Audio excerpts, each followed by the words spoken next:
Hello and welcome on 360 Sport on Trust TV. I am Adeni Ajishafe. Well, it's glad to have a continuation of sporting activities across the globe. We just have to look at, start with Italian Serie A, where we stopped the button in our first edition. Let's talk about the matches that took place. A good one for Napoli, AC Milan, they all did well in their game. Looking at the result, Empoli won, Monza 0. You have to really know they lost against Juventus, the Atalanta. A good one for Ademola Lookman, who right now is enjoying his playing time with Atalanta at the Bergamo there. 2-1 against Sassuolo. Inter Milan, Giuseppe Meazza, 2-0 against Salernitana. Lazio, they shared the spot against Udinese. Spezia 2, Cremonese 2. Good one for all the players that actually scored. Napoli, they did well against Bologna. Victor Osimhen on song, and you have Lozano also scoring there. 3-2 against Bologna. And for AC Milan at the Bentegodi, they were able to defeat Hellas Verona. And a good one for Stefan Pioli, who right now has coached them for 150 matches, and they were able to win that game away. Good one for all the teams that were, especially Napoli, who right now are dictating the pace in Italian Serie A. I have in the studio two gentlemen who will be giving us analysis concerning the story we'll be looking at this hour. I have Christopher Vincent from Far Off. Good to have you, Christopher. Thank you. Good to have you. Also, I have Jido Lushala. Good one. Yeah, good to be here again. Good one. Let's talk about this. You saw the way, I know you are a Madrid fan anyway. Congratulations for winning. But for this game, AC Milan, they went to Bentegodi. It's not easy to beat Hellas Verona there, but they were able to do it. But the icing was the fact that Napoli, they were able to win their game, and you have Victor, since he came back from that injury, he's been on fire. Yeah, I was happy that at least Victor Osimhen scored the winning goal, coming from injury and everything, and he has lifted Napoli back to that top of the table, and that's to show that he is one of the best players we have right now. They're right there right now in Serie A. And it's a good one for him as well too. And AC Milan, for them to have gone that far, of course they are picking up their mojo, coming back from the fact that they've been behind the scenes for a very long time. But now in recent seasons they've been picking up gradually, and it's glad that I'm seeing them trying to rub shoulders with Inter Milan, Napoli. Of course Juventus is still down the line a little bit, but of course maybe maybe Juventus period is ending already. We are now seeing the resurgence of the old Tigers, talking about the AC Milan, talking about Inter Milan, and the entrance of new ones like Napoli and co. But I think that about the most interesting part of it was for the fact that Osimhen came, of course, from injury and to score that, to get all the maximum points for Napoli, and they top the table at the moment. Good one for Napoli. And you look at, I love the fact that you mentioned Osimhen, since he came back from injury, has been able to get his group back. And you look at this season, Juventus. That team, their consistency is not too loud. Let me use our Nigerian parlance. It's not loud at all. Yeah, they're not too consistent this season, because some matches that you expect them to win, at the end of the day, they'll be struggling for either a draw or a loss or something. You understand? So they are not too, compared to last season, which they were always there. If they just drop the next match, they pick up again. They will pick up again. But this season, they are struggling. They're just struggling. And like the case of Osimhen, he has been there for Napoli even before the injury. He's always there. He's always scoring goals. He's strong. He's agile. He has ball control. He has everything as an attacker. He's a complete player. If you want to count attackers in the whole world, he must be counted. You understand? He's doing a very, very good job. We're very proud of him. If he keeps this way, at the end of the day, I'm very, very sure they're among the contenders in Serie A. But I think for Juventus, I think that crack has been there for some seasons now, for about like 3 seasons, ever since since the season Ronaldo left the club, the crack has been showing, and Jonini left, Dybala left, and some other players left. So you could see that the crack has now got widened. You know, when this guy left, but it's good they left, because they've been there for years and everything. So I think it's more of a rebuilding process for them right now. But it might take them about like 3 seasons before they can be able to fight for Serie A title. That's what I feel. It will take them to fight for title, talking about Juventus. But for AC Milan, really, they deserve it, winning away in that game. And for Stefan Pioli, their man has been able to do well there. And for also, you also have to appreciate the fact that he has really done well with AC Milan, turning things around for that squad. And for Spalletti, Napoli, really, they are listening to his instructions. On Osimhen and the likes are working hard to make sure they do well, and they have been doing well. Not forgetting Kvaratskhelia, who really has become the player that has been discovered this season, doing so well for the team that play at the Armani Armando Maradona Stadium over there. They call it X-Stadium. Good one there. Now, quickly, let's move to talk about French Ligue 1. Matches were played, but the Ligue Classic, as they call it in French world, between PSG and Marseille was the icing on the cake for the matches that was played over the weekend in French Ligue 1. Let's look at the result of the matches that were played during the weekend over there in France. Quickly, talking about French Ligue 1 result, we just have to look at how it is right now, where matches were also played. For PSG, they were able to win that game, courtesy of Neymar, who scored for them in that game against Olympique Marseille. You look at all the stars that they wanted to feature, the likes of Payet and all of them, but it was Neymar who did well for them by winning just by a lone goal, and they make sure the Ligue Classic went their way over there at the Parc des Princes. Monaco 1, Clermont 1, Ajaccio also shared this one against Troyes 1-1. You have Nantes 4-1 against Brest. Well, good one for Moses Simon. That team has really, one way or the other, they've been among the top teams when it comes to French Ligue 1. This is in Lorient. This time around, Terem Murphy did not score against Reims. It ended 0-0. Lille 3, Strasbourg 0, Auxerre 1, OGC Nice 1. But for PSG, Marcel, you want to tell me that despite the fact that PSG, they portray the same set of stars, like the way Man City have them, they couldn't just get their acts together to score more goals. You know, this PSG against Marseille that's the grade 8 team, a grade 8 clash in PSG, the Air Classic, you know, that one from an Air Classico as well. They got their own Le Classic. Yeah, and so I don't expect them to, I do not expect PSG just roll Marseille over like that easily. It's going to be a battle. And I was even surprised that they don't even fight like they used to fight. In the, you know, fans throw different things onto the pitch, you know, whatever it is. But this one was a little more peaceful than that. Showed the intensity, the rivalry, and the, you try to use the word hatred as well too, that they have, the fans have for each other and everything. But also a good one that Neymar, of course, you know, I think is right now is trying to probably with the return of Messi's form. He's not playing better. He's no longer getting injured like he used to be before and everything. So let's say I pass out for PSG, but this game is a classic one. It's always full of intensity, full of rivalry, full of blood. Like I use the word blood as well too, because they put all that out on. So they play not only for 3 points. They play for pride, for prestige. Just because it's also a top derby in France. A top derby in France. Marcel really came out, but it was Neymar's goal that actually decided. It was his goal that decided that. But you want to look at PSG. There's no way you can take it away from them. They seem to be the most strong, at least the most viable team right now in French Ligue 1. They're doing it. They're topping the table. You can't take it away. They have all these stars. But I noticed something about Neymar, just like Gide said. This season, since Messi came on, they played together in Barcelona. He has picked his, all this falling, crying, and all these issues are behind him, and he's really performing well. Yeah, he's doing pretty well, because right from their days in Barcelona, their combination up front is always deadly. Do you understand? And aside from his falling and all of that, if he will, because as a player, there are some certain tackles that when you see you still have advantage of the ball, you don't just go down. You struggle to stand and make sure you utilize that very opportunity. Because at the end of the day, sometimes you might fall down. At the end of the day, if they give you a spot kick or something, you might not utilize it. But when you resist and you fight and you go, at the end of the day, you might get something. So his combination with Neymar, Messi, Mbappe, they're always deadly. So if you really realize that these three people in front, they can, whichever team that comes their way, they will just crush them. I think it's a good one. You understand? And the goal he scored will really ginger him and will make him play better. I agree with you that you see that they're deadly front three, but we've not seen them exploding.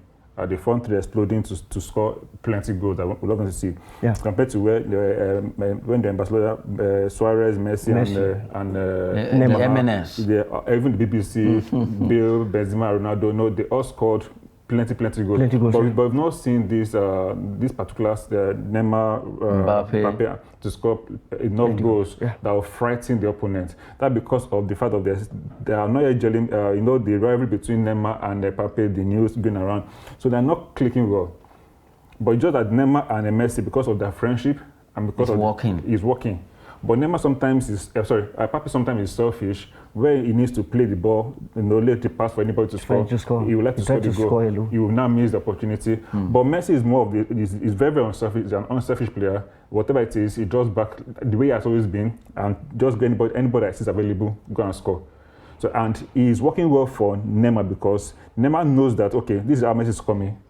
This is how he plays. Let me go this way, I'll get the pass, and he's working well for them. But Pape is, maybe if Pape can just calm down and see that, okay, these people they're not fighting for money, they're not fighting for your position. Just play with them and, of course, enjoy your game. Enjoy your game, and you'll be happy. And also because probably Neymar and Messi, they played before in Barcelona. They were together in Barcelona. You understand? So that's where the coach need to come in. You understand? The coach need to really come in to like tell them their rules, tell them what to do. They need to take each other as brothers, as teammates. If you can't score, let me score for you. If I cannot score, you score for me. That's why we're a team. There's no competition. Yes. Well, that's PSG doing well in the Classique, as they call it in France, between PSG and Marseille. And now let's come back home and talk about our own. We always want to promote our own Nigerian sport. Just 2-3 days ago, the Handball Federation, they actually hosted the National Division 1 Handball League in Benin City. Well, 2 teams right now, they got promotion to the Premier League. That's the one they call Prudent Energy Premier League. Right now, we have Bende Dynamos, Bayelsa Queens for women, and Benin Dynamos for men. They both getting promotion, and kudos to the 2 teams who really did well in that particular National Division 1 league organized by Handball Federation of Nigeria. And at least they roll out the name of our D's that got a lot of award there in the competition. Let's look at the award list, and quickly before we talk about other things. 2022 National Division 1 Handball Champion Award, where the best goalkeeper award went to the male player Uyigwe Nowen of Bende Dynamos. Uyigwe won the best goalkeeper in that particular category of the award. You have the female Otodo Elizabeth for Bayelsa Queens. Best goalkeeper went to Otodo there. At least right now she's smiling home. She's been able to do it for the championship award.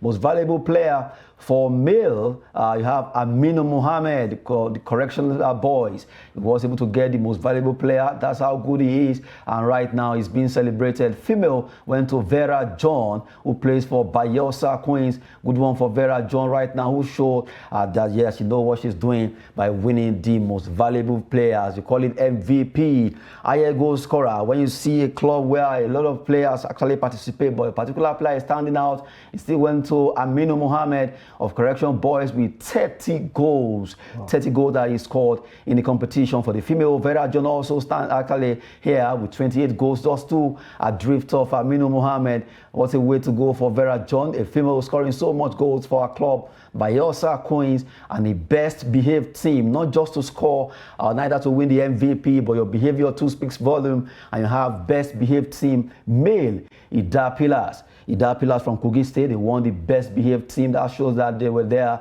They could actually behaved well and make sure they have a cool-headed behavior throughout the competition. In the female category, you have Mindscope Academy. Mindscope Academy won the best behaved team for the women. Well, that's how this went down across all the teams that participated at the National Division 1 Handball League that took place in Benin City, where Bende Dynamos and also Bayelsa Queens, they won that encounter. Kudos to them all there. It's like Ginny want to say something about this. Yeah, no, not really, but that fact that I love the fact that the Handball Federation, they're one of the most vibrant federations. No month passes by without something going on with at least 3 months, like 4 times in a year. They must do something. They have something doing.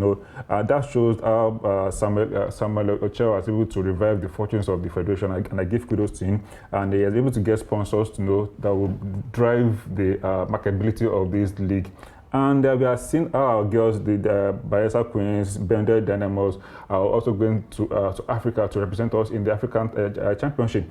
And so it's a good one for the federation. I kudos to them as well. And I wish them all the best when it gets for the African Championship in the next few months. Good one there. We've been talking about National Division 1 Handball League. Bende Dynamos, Bayelsa Queens of staging orders to actually qualify to the Premier League in handball. And now let's talk about CAF Under-23 AFCON qualifiers are supposed to come up between Nigeria and Tanzania, where they'll be going to Dar es Salaam. Well, right now, to let you know that the coaching crew of Nigerian team, the Under-23 Eagles, right now actually sent home 10 players due to age issues, and they want to avoid being disqualified. Right now, they said that the discrepancies concerning their age on the FIFA transfer matching system, TMS as they call it, and also their passport, international passport, is not in tandem with the one they have have on the TMS transfer machine system. So it's better that Coach Salisu Yusuf and the entire coaching crew quickly sweep to make sure they don't allow anything to stop them from doing well against Tanzania. And I think I love this. Yes, it's a good one that we're trying to stamp out age cheats when it comes to Nigerian football. Yeah, these are the Olympic Eagles, and of course they are supposed to grow from this to the next. Probably pick some of them to the Super Eagles and everything. Super Eagles, you can claim any age, but for this under 23, you're supposed to be under the age of 23 or 23 on the dot. So if your passport is showing below 23 plus or even below 23 plus, I mean below 23, but then your other document is showing different age, there's discrepancy. So which are we going to beef? I know some of these players personally, some of them that their passports maybe they're January 1. They always use dates that they cannot forget. January 1, October 1, December 35. Those are the dates they use on their passport as their birthday, but that's not the original birthday, not because they want to be able to play for Nigeria. So it's it's a good one that Salisu is trying to, or rather the whole NFF board, they're trying to change the fortune of Nigeria by let's not be going through by win at all cost mentality. Let us develop the grassroots football. Let us develop these players. We don't need to win this tournament. Yes, it's important to win, I agree, but let's build. Sure. If you build and continue building in the next few years, look at what Spain, though Spain they've gone down the ball, look at what Spain did several years ago. Some of the players came from 1999 here, and they won the World Cup in 2010 in South Africa. Since most of them, Casillas, Puyol, they were growing they grew bit by bit till they got to that stage. We can also do the same thing. It's a long-term process. You should not be short-sighted and looking for just result now, and we still go back again and start scrambling all over again. But let us build gradually, and of course we get that point. So I think for the 10 players who have been sent packing, who have been decamped, next night they should know that it's not good to cheat. It's not good to tell lies. No, I think the own plan was that okay, if I can just wear Super Eagles jersey, I'm a national team player. Probably I can be invited. That most of them, their aim is to play for the Super Eagles. So they don't care what they do because Super Eagles there's no age limits. We can be any age.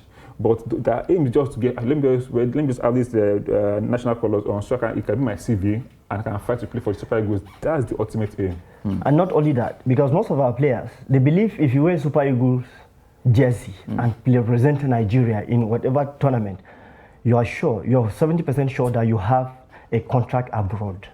That's the issue.